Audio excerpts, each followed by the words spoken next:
आज भारतवर्षेर स्वाधीनता दिवस ৭৪টি বছর ধীরে ধীরে ধীরে ধীরে পেরিয়ে आज ৭৫তম বছরে উপনীত হয়েছি আমরা এবং সমগ্র দেশবাসী উদযাপন করছে মহা সমারোহে ৭৫তম ভারতবর্ষের স্বাধীনতা দিবসকে। ৭৫তম স্বাধীনতা দিবসের সন্ধিক্ষণে আমরা শ্রদ্ধা জানাই সেই প্রত্যেক বীর সেনানী, প্রত্যেক বীর শহীদদের যারা আজকের এই দিনটি আমাদেরকে উপহার দিয়ে গেছেন। আমরা শ্রদ্ধা জানাই সেই সকল মায়েদের যাদের সন্তানরা তাদের কোল ছেড়ে স্বাধীনতার জন্য নিজেদেরকে সঁপে দিয়েছিল, ব্রিটিশদের করাল অত্যাচারের গ্রাসে নিজেদের প্রাণ পর্যন্ত ত্যাগ করেছিল শুধুমাত্র আজকের এই দিনটা যাতে আমরা উদযাপন করতে পারি, আমরা স্বাধীনভাবে কথা বলার অধিকার পেতে পারি, আমরা গণতান্ত্রিক দেশ পেতে পারি, যার কারণে তারা নিজেদের প্রাণ উৎসর্গ করেছিল। আমরা শ্রদ্ধা জানাই বর্তমান দিনে যারা এই দেশের সেবায় নিয়োজিত রয়েছে সেই ইন্ডিয়ান আর্মিকে, আমরা শ্রদ্ধা জানাই ইন্ডিয়ান নেভিকে, আমরা শ্রদ্ধা জানাই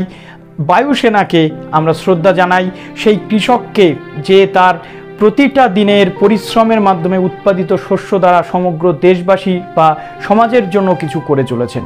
আমরা শ্রদ্ধা জানাই সেই সকল শ্রমিকদের যারা কারখানাতে প্রতিনিয়ত কর্মরত অবস্থাতে থেকে দেশের অর্থনৈতিক ভিত্তিটাকে এগিয়ে নিয়ে যাওয়ার চেষ্টা করছেন। আমরা শ্রদ্ধা জানাই সেই সকল ডাক্তার থেকে নার্সদের, সেই সকল সাফাই কর্মীদের, পুলিশ কর্মীদের, সেই সকল সাধারণ মানুষদের যারা প্রতিনিয়ত যারা নিজেদের বিভিন্ন অবদান, নিজেদের বিভিন্ন কন্ট্রিবিউশনের দ্বারা, যোগদানের দ্বারা বিভিন্ন সেকশনে সমাজটাকে এগিয়ে নিয়ে যাচ্ছে।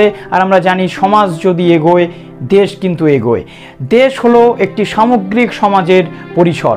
সুতরাং আমরা প্রত্যেককে শ্রদ্ধা জানাই সেই দেশ নায়কদের যাদের দেখানো পথে আজ এই দেশ স্বাধীন হতে পেরেছিল। আমরা শ্রদ্ধা, ভালোবাসা এবং শুভেচ্ছা, শুভ কামনা জানাই সেই সকল স্টুডেন্টসদের যারা আগামী দিনে এই দেশের জন্য কিছু করতে চলেছে, সমাজের জন্য কিছু করতে চলেছে। আজকে এসডি টিউটোরিয়াল গাইড পরিবারের পক্ষ থেকে প্রত্যেককে জানাই শ্রদ্ধা, শুভেচ্ছা এবং অভিনন্দন। ভালো থাকুন সবাই এবং আমাদের একটি ছোট্ট প্রয়াস সেটাকে আপনারা দেখুন, আপনাদের কেমন লাগলো অবশ্যই জানাবেন।